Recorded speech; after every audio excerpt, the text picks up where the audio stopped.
ምንጊዜም ሚዲያ የዕለቱ ጉዳይ ከመጽሐፍት ገበታ ከአድማጮች መድረክ መስታወት የቅዳሜ ወጎችና የተወልደ እንግዳ መደበኛ ዝግጅቶቻችን ናቸው። 703 475 6309 ስልካችን ምንጊዜም media@gmail.com የኢሜል አድራሻችን ነው። ሰብስክራይብ በማድረግ ቤተሰብ ይሁኑ። ምንጊዜም ኢትዮጵያ።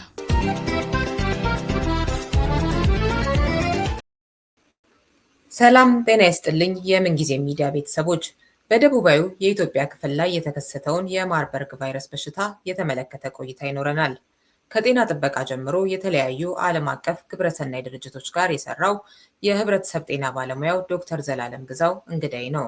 ሪዮት አለሙ ፕሮግራሙን አዘጋጅቼ ያቀርብላችኋለሁ። ተከታተሉን። ዶክተር ዘላለም ግብዣዬን ተቀብለ ስለተገኘ በጣም አመሰግናለሁ። ታንክ ዩ ሪዮት። እስኪ ከማርበርግ በሽታ ምንነት እንጀምር።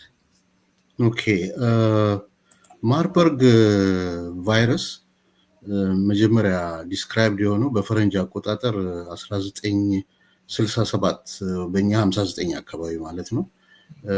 የተገኘው በሁለት የጀርመን ከተሞች በማርበርግ እና በፍራንክፈርት እና እንዲሁም በቀድሞ ዩጎዝላቪያ በቤልግሬድ ነው እና የሆነ ሄከስት የሚባል የመድኃኒት ካምፓኒ ነበር። ዛሬ ቤሪንግ ነው የሚባለው። እዛ እንግዲህ ቴስት በሚያደርጉበት በሪሰርች በሚያደርጉባቸው ላብ ውስጥ የነበሩ አፍሪካን ግሪን ማንኪስ የሚባሉ አሉ። የዝንጀሮ አይነቶች ናቸው። በእነሱ ነው መጀመሪያ ዲቴክትድ የሆነው እና በዛ አውትብሬክ ወደ 31 ሰው ኢንፌክትድ ሆኖ ወደ 7ቱ ሰዎች ሞተዋል። አሁን እንግዲህ ከዛ ጊዜ በኋላ ይሄ ቫይረስ በቀድሞ ሮዴዥያ ዚምባብዌ ማለት ነው፣ ሳውዝ አፍሪካ፣ ኬንያ፣ ሶቪየት ህብረት፣ አንጎላ፣ ኡጋንዳ በተደጋጋሚ አሁን በቅርብ ዓመታት በጊኒ፣ በጋና እና በታንዛኒያ እና ኢኳቶሪያል ጊኒ አሁን ደግሞ በኢትዮጵያ ተገኝቷል እና በሽታው ዋና አስተላላፊዋ የበሽታው የፍሩት ባት የሌሊት ወፍ አይነት ናት። ሮዜተስ ኢጂፕቲከስ ትባላለች። ኢትዮጵያ ውስጥ በብዛት አለች። ኢትዮጵያ ውስጥ እንግዲህ ባዮሎጂስቶች ባጠኑት መሰረት ደቡብ ኢትዮጵያ ላይ ሳውዝ ዌስት ኢትዮጵያም እንዲሁም ሐዋሳ፣ ሻሸመኔ አካባቢ፣ ትግራይ፣ ጎንደር እንዲሁም አዲስ አበባ ዙሪያም ተገኝታለች እና ቫይረሱ እሷ ውስጥ ይቀመጥና እሷ ናት እንግዲህ በፈሳሽ ነው የሚተላለፈው። ፈሳሾቹ ላይክ ደም ሊሆን ይችላል ወይም የሰውነት ፈሳሽ ሊሆን ይችላል እና ዋንስ ሰዎች ከነዚህ ፈሳሾች ጋር ኮንታክት ሲያደርጉ ወይም ደግሞ አኒማል እቺን የሌሊት ወፍ ሃንድል የሚያደርጉ ከሆነ በበሽታው ይያዛሉ ማለት ነው እና በሽታው በአጠቃላይ የሚተላለፈው በትውኪያ ሰውነት ፈሳሽ፣ በሽንት፣ በምራቅ፣ በላብ፣ በሰገራ፣ በጡት ወተት፣ በወንድ አባለዘር ፈሳሽ በዛ ይተላለፋል እና እንትን ሲጀምር ይሄ እንግዲህ ማንኛውም እነዚህ ኢንፌክሽስ ኤጀንትስ ይባላሉ። ኢንፌክሽስ ኤጀንቶች ለቫይረስ፣ ባክቴሪያ፣ ፋንገስ፣ ፕሮቶዞዋ ምናምን እንደዚህ አይነቶቹ ሰውነት ውስጥ ከገቡ በኋላ የመራቢያ የሆነ ኢንኩቤሽን ፔሪየድ የሚባል አላቸው እና በዛ ጊዜ ውስጥ ሰውነት ውስጥ ገብተው በሽታውን እንትን አይሉም። በሽታው ማኒፌስትድ አይሆንም፣ ግን በአጠቃላይ ከ5 እስከ 10 ቀን ወይም ደግሞ አንዳንድ ጊዜ ከ2 ቀን እስከ 21 ቀን ባለው ጊዜ ውስጥ የመራቢያ ጊዜው ይሆናል ማለት ነው እና ልክ በሽታው ሲጀምር የመጀመሪያው ድንገት የሚነሳ እንትን ስሜቶች አሉት በመጀመሪያው ከ1 እስከ 3 ቀን ውስጥ እና እነዚህ ስሜቶች ምንድናቸው? እነዚህ ምልክቶቹ ከባድ ትኩሳት፣ ከፍ ያለ ትኩሳት፣ ከባድ ራስ ምታት፣ በጣም የገዘፈ የሰውነት ድካም እና የጡንቻ ህመሞች በቃ ሰውየው በቃ መላከላቱ ስብርብር ይላል ማለት ነው። እና ከዛ ትንሽ ቆይቶ ደግሞ ከ3ኛው እስከ 7ኛው ቀን አጣዳፊ ትውከትና ተቅማጥ ይጀምረዋል። ከፍተኛ ሆድ ቁርጠት ይጀምረዋል። በተቅማጡና በትውኪያው ምክንያት ከሰውነቱ ውስጥ ውሃ ስለሚወጣ ሰውየው ዲሃይድሬትድ ይሆናል ማለት በቃ የውሃው መጠን የሰውነቱ በጣም እጅግ ይቀንሳል። ከዛ 3ኛው በጣም ኃይለኛው ደረጃ ይሆናል። ከ5ኛው እስከ 10ኛው ቀን ባለ ጊዜ ነው የሚሆነው። በዚህ ጊዜ የመድማት ቴንደንሲዎችን ያሳያል። ሰውነቱ ላይ ጉርብርብ ያለ እኛ ራሽ ነው የምንለው ጉርብርብ ያለ ራሽ ይወጣል። ሽፍታ ይወጣል። ከዛ ጉበቱ መስራት ማቆም ይጀምራል። ከዛ ደግሞ የነርቭ ምልክቶች ማሳየት ይጀምራል። ከዛ ብዙ የሰውነቱ ኦርጋኖች እንደ ኩላሊት፣ ጉበት ምናምን ኢንቮልቭድ ይሆናሉ እና ከዚህ በኋላ ከመጀመሪያው ሳምንት በኋላ ይሄ ሁሉ ከሆነ በኋላ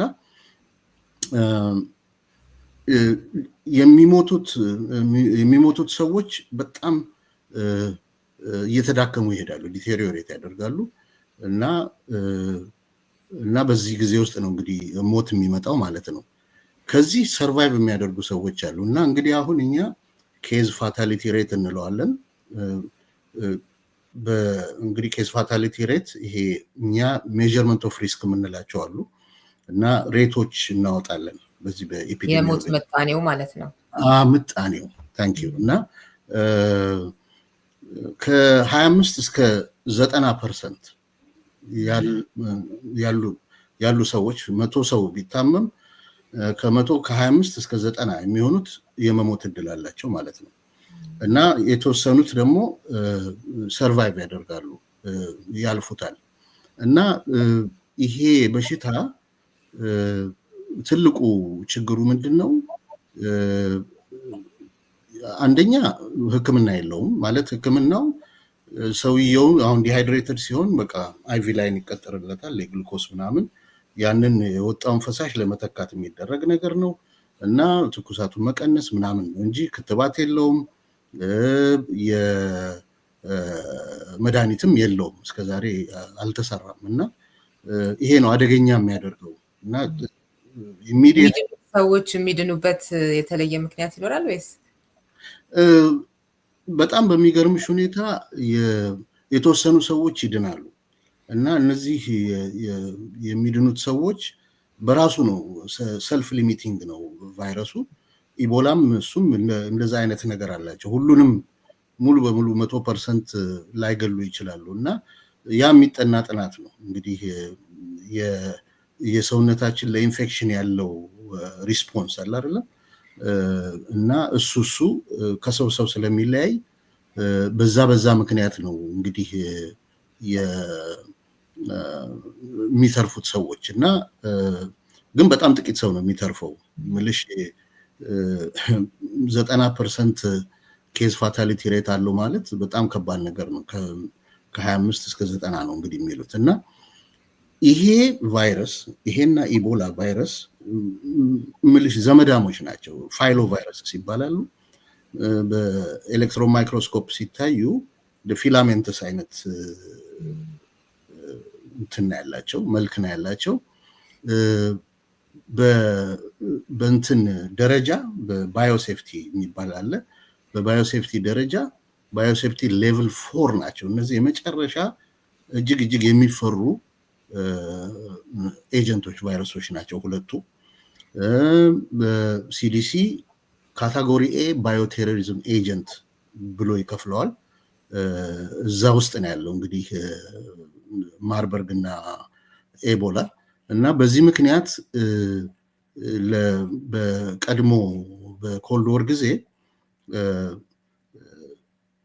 የባዮሎጂካል ዋርፌር ዌፐን ኦፍ ማስ ዲስትራክሽን ሶቪየት ህብረት ቬክተር የሚባል ላብ አላት ሳይቤሪያ ውስጥ እና እዛ ውስጥ የሚሰራ ሳይንቲስት ኒኮላይ ኡስቲኖቭ የሚባል ይሄንን በሚሰራበት ጊዜ እንደሞተ የሚገልጹ ሪፖርቶች ነበሩ በዛ ወቅት እና በጣም በባዮቴሮሪዝም አንዱ በጣም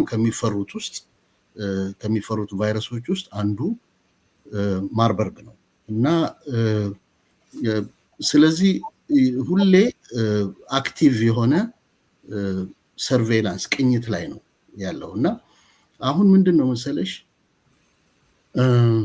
ግሎባል ሄልዝ ሴኩሪቲ አጀንዳ ይባላል የዓለም አቀፍ የጤና ደህንነት አጀንዳ ማለት ነው እንግዲህ በ2015 ሴውል ኮሪያ እዛ ነው መጀመሪያ ወደ 70 አገሮች ተሰብስበው WHO ኢንተርናሽናል ሄልዝ ሬጉሌሽንስ የዓለም አቀፍ እንስሳት ምናምን PVR የሚባል እና OIE የሚባሉ እነዚህ 4 ድርጅቶች ተሰብስበው እነዚህን 70 ሀገሮች እያንዳንዱ ሀገር የናሽናል ፐብሊክ ሄልዝ ሴኩሪቲ ስትራቴጂ እንዲያወጣ መመሪያና ጋይድላይን ሰጥተዋል እና በዚህም ምክንያት በየ4 ወይም በየ5 ዓመቱ ሁሌ ሪቪውድ መሆን አለበት በጀት መመደብ አለበት እና በ3 ካቴጎሪ በፕሪቨንት ዲቴክት እና ሪስፖንድ በሚሉ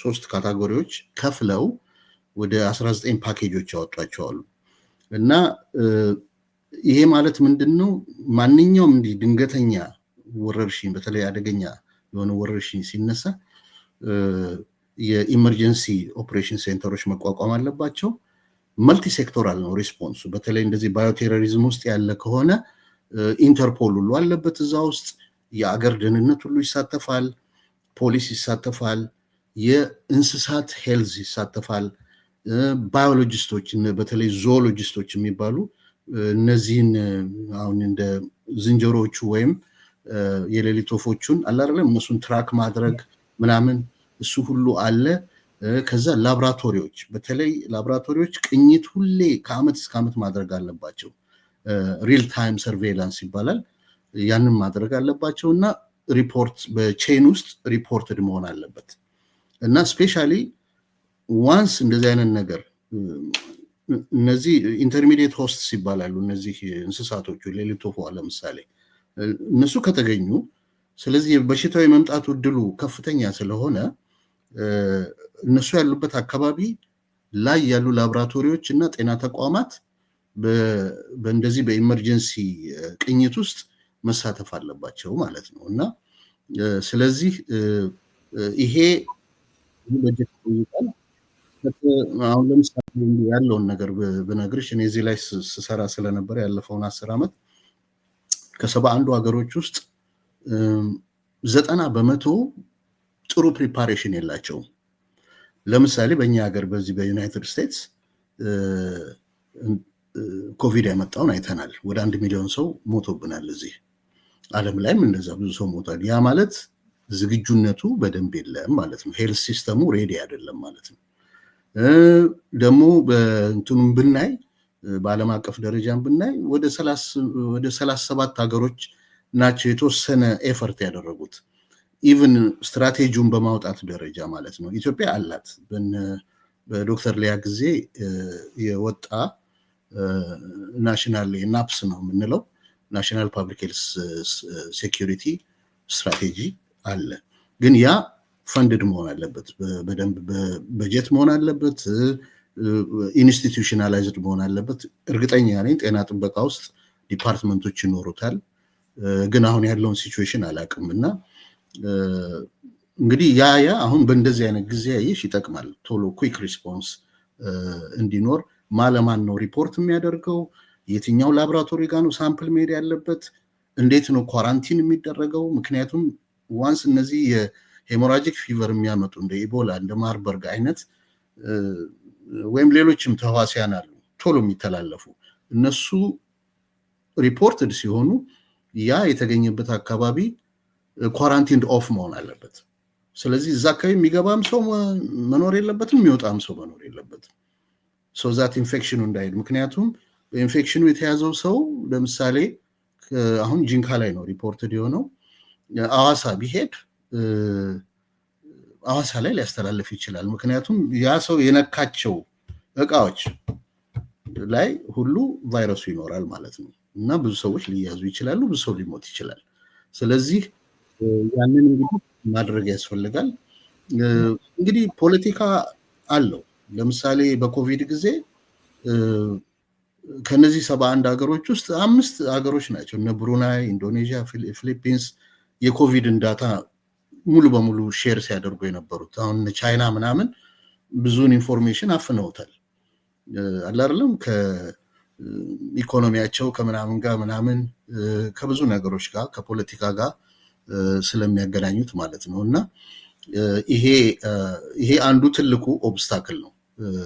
እዚህ እኛም ጋር እዚህ አሜሪካ ያንን ነገር አይተናል። በኮቪድ ጊዜ ያለ አይደለም ሚስ ኢንፎርሜሽን ሁሉ ነበረ ምናምን እና ስለዚህ አንዱ የምንታገላቸው እንደ ጤና ባለሙያ የምንታገላቸው ነገሮች እነዚህንም ጭምር ነው እና ይሄን ይመስላል። እንግዲህ የኛ ሀገር አሁን ይኸውልሽ ያንን ኤሪያ አውቀዋለሁ። መንገዱ የሚያልቀው ጂንካ ላይ ነው። ጂንካ አጠገቡ ማጎ ፓርክ አለ፣ የኦሞ ናሽናል ፓርክ አለ፣ ወደ ታች ደግሞ ወደ ሀመር ስትሄጂ ሙርሊ ፓርክ አለ። እነዚህ ጫካዎች ናቸው እና ጥሩ ሀቢታት ናቸው ለዚህ ለዝንጀሮም ካለ የሌሊት ወፏም ካለች ጥሩ ሀቢታት ነው። ብዙ ጊዜ ዋሻ ነገር ውስጥ ነው የምትሆነው እሷ። ግን ያ ኤሪያ ራሷ ይሽ በጣም ኮንዱሲቭ ነው ለዚህ ለመስፋፋት ስለምትገኝበት በተለይ ምክንያቱም ለምሳሌ ልጅ ጂንካ ደስ የምትል ትንሽ ከተማ ናት። ግን ከዛ ከገጠሩ ከጫካው ሳይድ ሙርሲዎች ለምሳሌ ይመጣሉ አለ አይደለም። አካባቢውም ላይ ትራቨል ያደርጋሉ። ቀይ አፈር የምትባል ከተማ አለች። ወይጦ ብራይሌ የሚባል ቦታ አለ። ብራይሌ ላይ ድሮ የጥጥ እርሻ ልማት የነበረበት ነው። መንገዱ ለሁለት ይከፈላል። አንደኛው ወደ ጂንካ ላይ ይሄዳል፣ አንደኛው ወደ ኦሞራቴ የሚሄድ መንገድ ነው እና ብራይሌ ላይ ያለ መሀል ቦታ ስለሆነ ቱሪስቶችም ይመጣሉ። ብዙ ነገር አለ። ያ ኤሪያ የቱሪዝም ኤሪያ ነው። እርግጥ ሪሞት ቦታ ነው፣ በጣም ሪሞት ቦታ ነው እና ሕክምና ጤና ጣቢያ ያለው ቀይ አፈር ላይም ጤና ጣቢያ ነበረ። ጂንካ ሆስፒታል አለ ይመስለኛል፣ ያየሁት ይመስለኛል እሱንም። እና ግን በጣም የተራራቁ ናቸው። ትራንስፖርቴሽን እንደምታውቂው በረሃ ነው፣ ምንም ነገር የለም። የጤና ባለሙያዎቹም ምን እንዲያውም እዛ መገኘታቸው ራሱ ትልቅ ነገር ነው እና ግን ለኮሚኒኬሽንም አይመችም ቦታው ይሽ ሪሞት ስለሆነ፣ ግን ኳራንቲን ለማድረግ ይመቻል። አሁን እኔ ትንሽ ስጋቴ ምንድነው ከዛ የወጡ ሰዎች ካሉ በዚህ በኢንኩቤሽን ታይም አይደለም በሽታው መያዛቸውን ላያውቁ ይችላሉ። እነዚህ ሰዎች በዛ ታይም የወጡ ሰዎች ካሉና ወደ መሀል ሀገር የመጡ ሰዎች ካሉ ያ አደገኛ ይሆናል ማለት ነው እና ቶሎ እንደዚህ ዲቴክት መደረጉም ደስ ብሎኛል። እኔ እውነት ለመናገር እዛ ያሉትም ጤና ባለሙያዎች እኔ በጣም ነው አፕሪሺየት የማደርገው። እንትን ሬር ኬዝ ነው የተለመደ በሽታ አይደለም። ብዙ ጊዜ ሐኪም ስትሆኚ ኢትዮጵያ ላይ በተለይ እንደዚህ አይነት ቦታ ላይ ብዙ ጊዜ የምታክሚው ወባ፣ ፓራሳይቶች ወይ ደግሞ ሌላ ኢንፌክሽኖች እንደ ቲቢ እንደ ምናምን ሜቢ HIV እንደዚህ አይነት ነገሮች ነው እና ይሄ የተለመደ አይደለም። ዋንስ ኢን ኤ ዋይል የሚመጣ ነው እና ኢትዮጵያ ውስጥም የመጀመሪያው ጊዜ ነው እንግዲህ ሲከሰት። እኔ ሳይ ሪፖርቶች የመጀመሪያው ነው ይሄንን ሳይ እና ይህን ይመስላል። ቶሎ ብለው እንግዲህ ቶሎ አክሽን መውሰድ አለባቸው ማለት ነው። በተለይ ከመተላለፊያ መንገዶቹ አንጻር መደረግ ያለበትን ጥንቃቄ ስታነሳ አንድ ያየሁት ዘገባ ነበረ። የኢትዮ ኤፍኤም 107.8 ላይ ጤና ሚኒስቴር እና ህብረተሰብ ጤና ኢንስቲትዩት በመተባበር ለሚዲያ ባለሙያዎች የግንዛቤ ማስጨበጫ ስልጠና ሰጥተው ነበር እና እዛ ላይ ያገኘነው መረጃ ነው ብለው ያጋሩት ማለት ነው። በሽታው በንክኪ የሚተላለፍ በመሆኑ ህይወታቸው ያለፈ ሰዎች አስክሬን ስልጠና በወሰዱ የጤና ባለሙያዎች በጥንቃቄ የቀብር ስርዓት እንደሚፈጸም ተገልጿል። ሕይወታቸው ካለፈ በኋላ አስክሬኑ የማይታጠብ መሆኑ የተገለጸ ሲሆን ደህንነቱ በተጠበቀ መንገድ የቀብር ስርዓታቸው ይፈጸማል ተብሏል። ማህበረሰቡ ይህንን መቀበልና መተባበር አለበት ተብሏል ይላል እና ይሄ እንግዲህ ከአስክሬን ጋር ራሱ የሚኖር ግንኙነትን ማንም ሰው የሚያደርገው ሳይሆን የጤና ባለሙያን በዛ ደረጃ ጥንቃቄ የሚጠይቅና ይህንን ደግሞ ለመተባበር ደግሞ ከፍተኛ የሆነ ስራ መሰራት አለበት። የግንዛቤ ማስጨበጫ እሱ ብዙ ሲባል እያየሁት አይደለም እና ስለሱም ትንሽ ብትል ደስ አይሽ በቲም ነው የሚሰራው ይሄ ነገር እና እንዳልኩሽ ሙሉ ቲም ከሁሉም የተውጣጣ ቲም ነው የሚሄደው። ግን እዛ ፖይንት ላይ አሁን ለምሳሌ የሞቱ ሰዎች ካሉ ሆስፒታል ውስጥ ኢንፌክሽን ፕሪቬንሽኒስት የሚባሉ አሉ። እነዚህ ኢንፌክሽን ፕሪቬንሽኒስቶች ሃዝማት ሱት የሚባላል አላይሽም? የሆነ እንደ ስፔስ ሱት የሚመስል ብዙ ጊዜ ነጭ እንደዚህ ምናምን በቃ ሙሉ በሙሉ ሰውነታቸው የተሸፈነ ኢንፌክሽን ወደ እነሱም እንዳይሄድ እነሱ ናቸው ያንን ሃንድል የሚያደርጉት።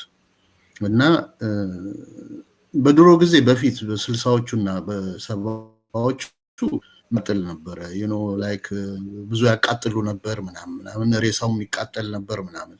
ግን አሁን እንግዲህ እንደ አገሩ ባህል እንደ አገሩ ካልቸር እና ኮንቴክስት ነው እንግዲህ እያንዳንዱ የጤና ጥበቃ ሚኒስትሪ ኦፊሱም የሚሰጠው አላለም ጋይዳንስ የሚሰጠው ማለት ነው። ስለዚህ እነዚህ ሰዎች ናቸው ሃንድል የሚያደርጉት። በተለይ ለህዝቡ ይሄንን አላለም ስለ ቫይረሱ በደንብ በሚዲያ ግንዛቤ ማስጨበጫዎች ኮንቲኒየስሊ መሰጠት አለባቸው። እዛ አካባቢ ያሉ ሰዎችም ይሄንን ኢንፎርሜሽን ማግኘት አለባቸው። በተለይ ስዕላዊ በሆነ መልኩ አላለም ስዕላዊ በሆነ መልኩ ያንን በደንብ ዲስፕሌይ ያደረጉ መናገር አለባቸው። አሁን ኢትዮጵያ ውስጥ ወደ 15000 ቀበሌ አለ። እንግዲህ አፕሮክሲሜት 16000 ሊሆን ይችላል። በእያንዳንዱ ቀበሌ ውስጥ ሄልዝ ፖስትስ የሚባሉ ክሊኒኮች አሉ እና እነዛ ክሊኒኮች ላይ ሄልዝ ኤክስቴንሽን ኤጀንትስ የሚባሉ አሉ። እነዚህ ሄልዝ ኤክስቴንሽን ኤጀንቶች አንድ 16 ፓኬጅ አለ፣ በዛ የሰለጠኑ ናቸው። ስራቸው ምንድነው? ለህብረተሰቡ ያለውን የጤና አገልግሎት ኢንፎርሜሽን መስጠት፣ ሪፈራል ሊንኬጅ ከጤና ጣቢያ ጋር መፍጠር እና በአብዛኛው ትምህርት ላይ እና የተለያዩ ፓኬጆች ናቸው። ለምሳሌ የስነ ተዋልዶ ሊሆን ይችላል፣ ስለ ወባ ሊሆን ይችላል፣ ስለምን እና ይሄኛውም አሁን የማርበርግ ሁኔታ እነዚህ በጣም አደገኛ ወረርሽኞች ለነሱ እንደ ፓኬጅ ቢሰጣቸው፣ ምክንያቱም ሞባይል ናቸው፣ ገጠር ውስጥ ገብተው ኮሚኒቲ ውስጥ ገብተው የሚያስተምሩ ናቸው እና እነሱን የተለየ ስልጠና ስፔሻል ስልጠና መስጠት ያስፈልጋል ማለት ነው፣ ከጤና ባለሙያው ውጪ ማለት ነው እና ማለት ከሌላው ከዶክተሩ ከምናምኑ ከነርሶቹ ውጪ ማለት ነው እና ስለዚህ በደንብ ከአስተዳደሮቹ ጋር ከፖሊስ ጋር ከሀገር ውስጥ ደህንነት ሊሆን ይችላል ከነዛ ጋር እና ከእንስሳት ጤና ባለሙያዎች ጋር ከባዮሎጂስቶች ጋር ሆኖ እነዚህን ጋይድላይኖች እያወጡ በደንብ ለህዝቡ ማስተማር ያስፈልጋል። በማስ ሚዲያ፣ በፕሪንት ሚዲያ፣ በሶሻል ሚዲያ እነዚህን ነገሮች ዲሴሚኔት ማድረግ ያስፈልጋል። ስትራክቸርድ በሆነ መልኩ ሰው በሚገባው መልኩ ማስተማር ያስፈልጋል። እዛ አካባቢ አነስተኛ ቁጥር ያላቸው ብሔረሰቦች አሉ። ለምሳሌ ሙርሲ አለ፣ ጸማይ አለ፣ በና አለ፣ አሪ የሚባል ብሔረሰብ አለ፣ ገደብ አለ እና ሐመሮች አሉ እና እነሱን ያንኛም ስናስተምራቸው ልክ ፖስተሮች በእነሱ የባህላዊ ልብስ አለባበስ የተሰራ ምናምን እንደዛ እያደረግን ነበር ስናስተምራቸው የነበረው።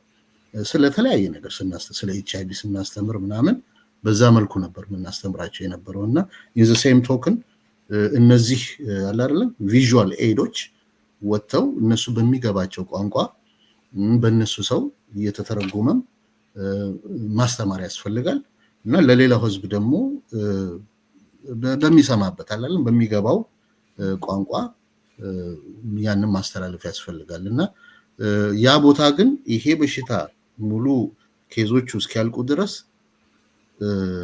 መዘጋት አለበት ያ ኤሪያ። በተለይ ሰዎቹ የሞቱት ሰዎች የመጡት ከዛች ከጂንካ ውጪ ከሆነ ሪሊ አድራሻቸው ኮንታክት ትሬሲንግ የሚባል አለ።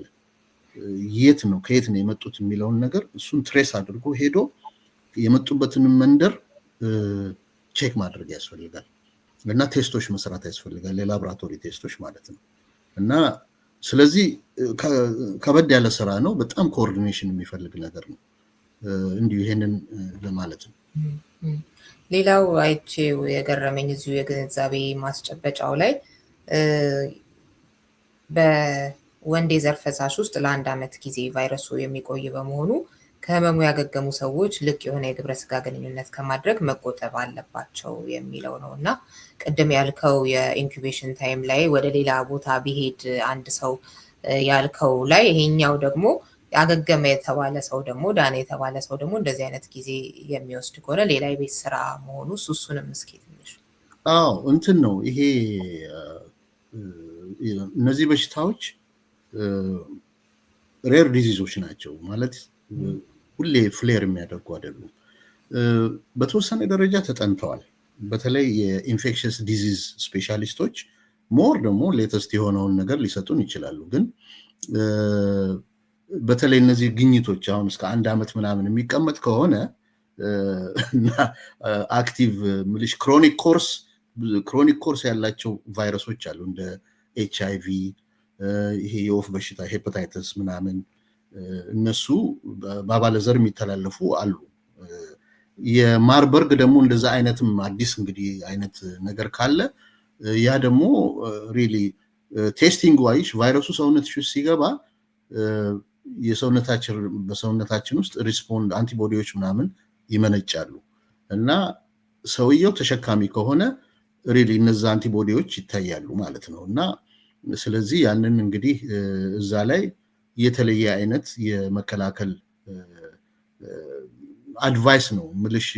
ቫክሲን የለውም እንግዲህ በንክኪ እኮ ነው ምልሽ። በአባለዘር ብቻ ሳይሆን በንክኪ ነው፣ በሰውነት ፈሳሽ ነው፣ በምራቅም በላብም በምናምን የሚሄድ ነው። ግን አኪዩት ፌዝ ነው ያለው። አኪዩት ማለት ቀናት ናቸው። በ2 ሳምንታት ውስጥ ነው ጉዞውን የሚጨርሰው፣ 2 ወይም ማክሲመም 3 ሳምንት እና ከዛ በኋላ የተረፈ ሰው ከሆነ ድኖ ያው ኮምፕሊኬሽን ትንሽ የጉበት የኩላሊት ፌለር ወይ እንደዚህ ነገሮች ሊኖሩት ይችላሉ እና ግን ከነዛ እንግዲህ እስኪያገግም ደግሞ ትንሽ ወራት ሊፈጅበት ይችላል እና እነዚህን ሞር የሌተስት የሆኑ ጥናቶች የኢንፌክሽስ ዲዚዝ ስፔሻሊስቶች እነሱ ሞር እዛ ላይ አስተያየት ሊሰጡበት ይችላሉ። የተዛቡ አመለካከቶች የምታያቸው ካሉ መታረም መስተካከል አለባቸው፣ ማርበርግ ቫይረስ በሽታን በተመለከተ የምትላቸው ካሉ ደግሞ እነሱን እስኪ። ማርበርግ እንግዲህ ካለን ኤክስፒሪየንስ ይሽ ጤና ላይ ለምሳሌ HIV የመጣ ጊዜ